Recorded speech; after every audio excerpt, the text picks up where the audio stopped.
I got so much motherfucking design on right now. Break it down, bring it back, make it clap. I got 3 old thoughts, new block, where that day. Bitches on my line, and you know they come straight. Hold up, what it not, 45, scope it cash like whoa. How you fucking with these hoes up?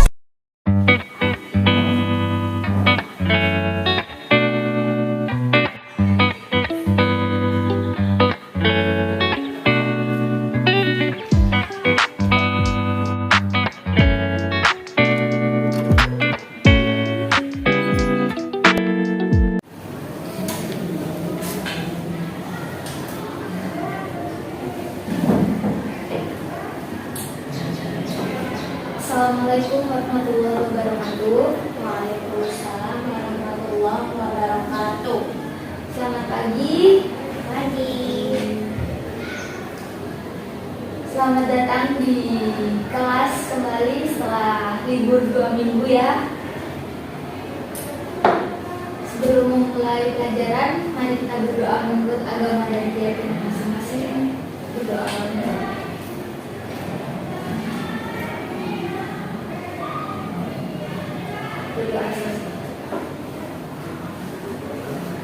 Kita presensi dulu ya. Adakah teman sebangkunya yang tidak masuk atau sakit? Izin. Susi sakit bu. Susi. Siapa lagi? Saya izin bu. Izin mana? Ada acara ruangan. Jadi di minggu pertama dalam semester 2 ini kita akan mempelajari tentang teks negosiasi. Siapa yang pernah ikut mama ke pasar? Sering. Jadi pernah dong lihat mamanya menawar barang di pasar. Nah, menawar harga di pasar itu termasuk negosiasi. Itu termasuk negosiasi dalam lingkup kecil. Kalau dalam lingkup besar itu contohnya saat diplomasi Indonesia. Jadi pemerintah itu memperjuangkan kemerdekaan Indonesia itu kan harus negosiasi dengan negara-negara lain supaya diakui kemerdekaannya. Itu termasuk lingkup besar. Nah, negosiasi sendiri apa sih pengertiannya? Negosiasi adalah interaksi sosial yang berfungsi untuk mencapai kesepakatan antara pihak-pihak yang mempunyai kepentingan berbeda. Mengapa kepentingan berbeda? Karena kalau tidak ada kepentingan yang berbeda, tidak akan terjadi negosiasi. Contohnya, kita ke pasar, ingin membeli sandal. Saya ingin penjual mematok harga 50.000. Tapi bagi saya kemahalan. Saya menawar, bagaimana kalau 35.000? Nah, kan itu untuk mencapai kesepakatan. Kesepakatannya, oh tidak bisa bu, ini saya tidak balik modal kalau 35.000. Bagaimana kalau 40.000? Oke deh, 40.000. Itu berarti kesepakatannya di 40.000. Tadi kan ibu sudah menjelaskan tentang definisi. Sekarang kita akan ke tujuan negosiasi. Yang pertama adalah untuk mencapai kesepakatan. Yang kedua, mencapai penyelesaian atau jalan keluar. Yang ketiga, mencapai kondisi yang menguntungkan atau tidak ada yang dirugikan. Dari contoh sebelumnya sudah paham? Paham. Nah, yang ketiga kita masuk ke struktur. Struktur dari negosiasi yang pertama ada orientasi. Apa itu orientasi? Bagus. Orientasi itu pembuka. Jadi, misal salam, sapa itu termasuk orientasi. Yang kedua ada permintaan. Jadi contohnya saya ingin membeli sepatu. Saya ke toko sepatu.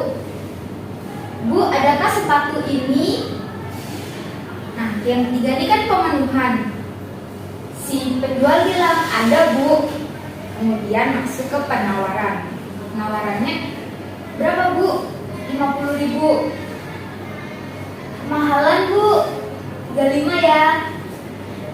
Kemudian ada persetujuan. Tidak bisa Bu, 40 ya. Nah, persetujuannya kan di 40 situ.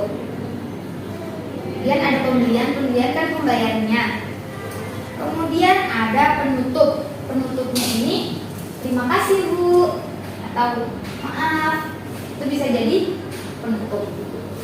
Yang keempat ada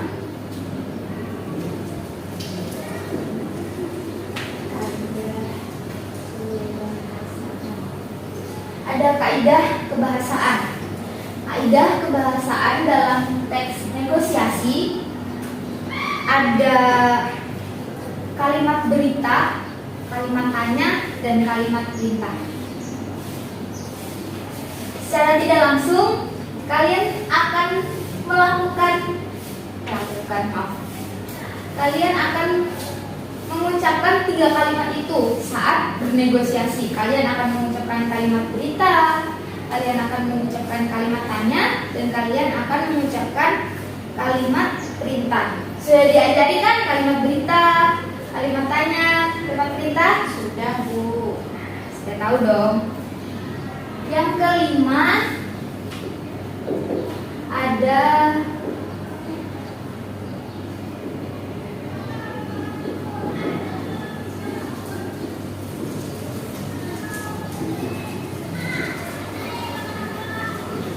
jenis-jenis negosiasi.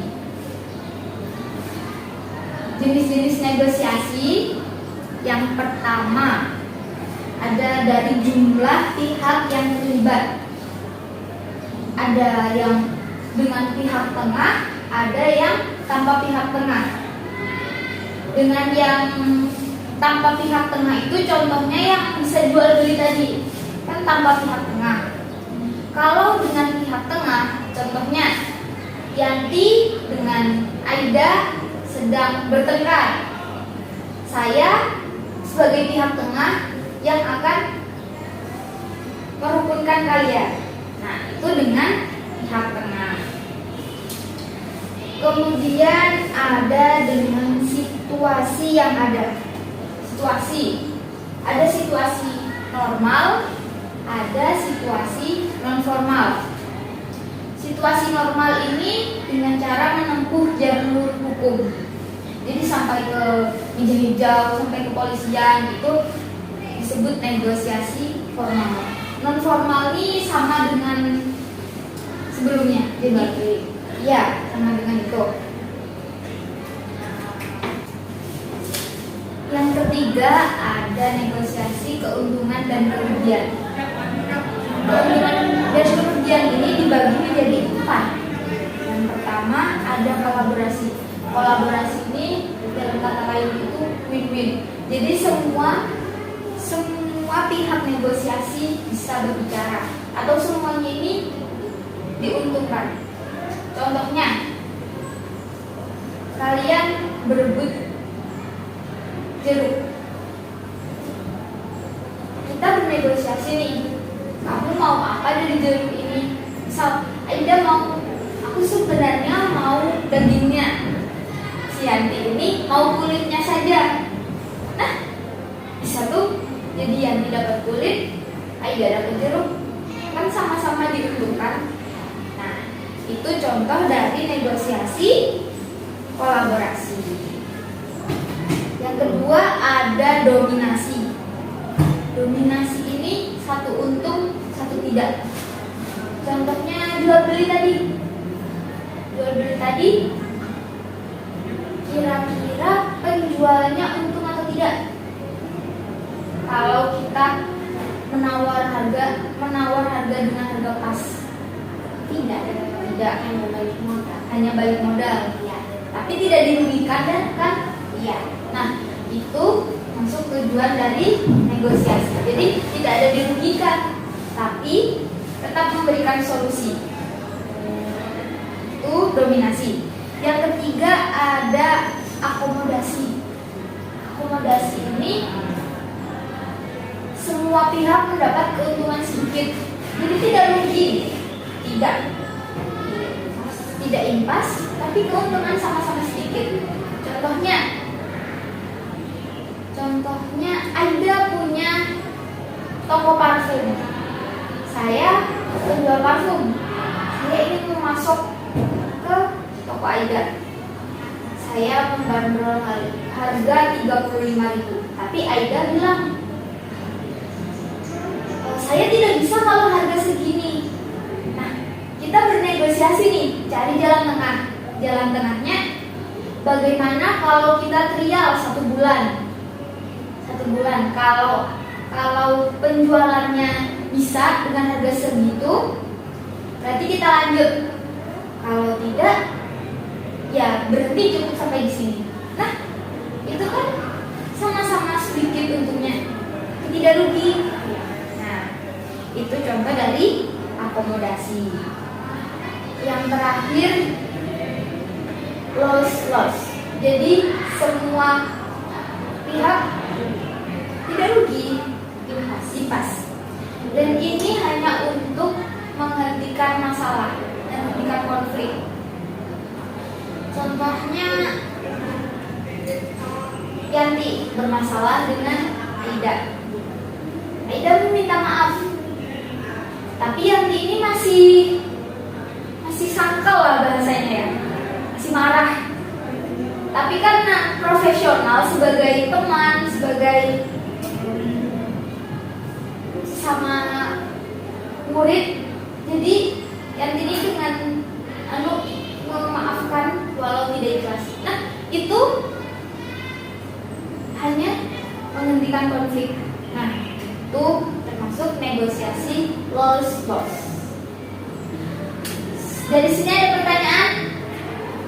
Bu. Sekarang Ibu minta kalian untuk memberikan contoh bernegosiasi dalam lingkup kecil saja. Ya, bisa kalian berikan contoh negosiasi dalam lingkup kecil. Bisa, Bu. Gimana? Menggunakan pulpen. Ya. Coba berdua.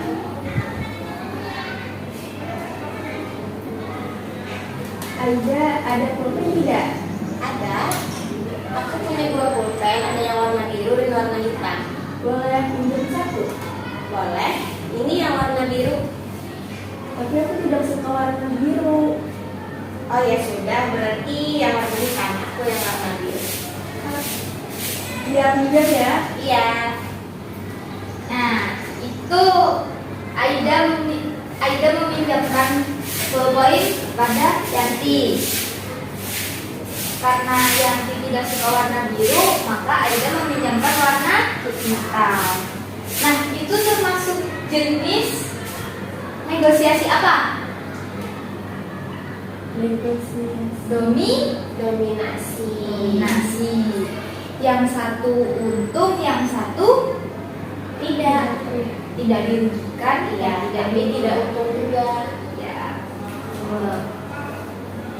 Nah, karena kalian sudah bisa memberikan contoh, jadi Ibu anggap kalian sudah paham. Tetapi apakah ada yang ingin bertanya lagi mengenai pembelajaran ini? Tidak, Bu, cukup.